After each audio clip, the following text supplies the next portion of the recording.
जबकि दूसरी आँख में आम किताबों का ज़ख़ीरा था। मुताले से भी राइट बरादरान इन प्रवाज़ के बारे में तजस्सुस उभरा। 1878 में मिल्टन राइट अपने बेटों के लिए एक खिलौना हेलीकॉप्टर लेकर आया। ये कागज़, बांस और कार्क से बना हुआ खिलौना था।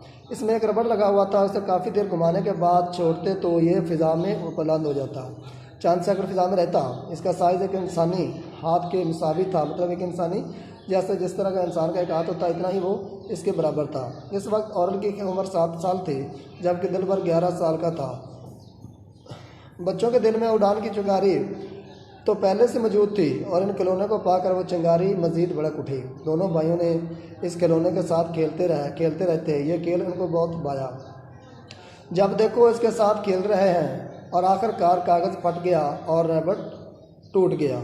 उन्होंने ऐसा ही खिलौना बनाने की कोशिश की, मगर उनका वज़न इस कदर ज़्यादा हो गया कि इसका उड़ना नामुमकिन था।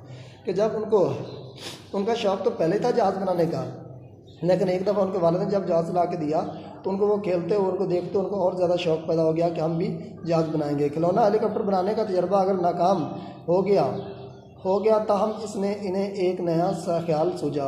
वो पतंगे बनाकर अपने दोस्तों को बेचने लगे। उन्होंने कई डिज़ाइन आजमाए, मिलाकर वो सही डिज़ाइन बनाने में कामयाब हो गए। पतंगे उड़ती जैसा उन पर पर लग गए हों।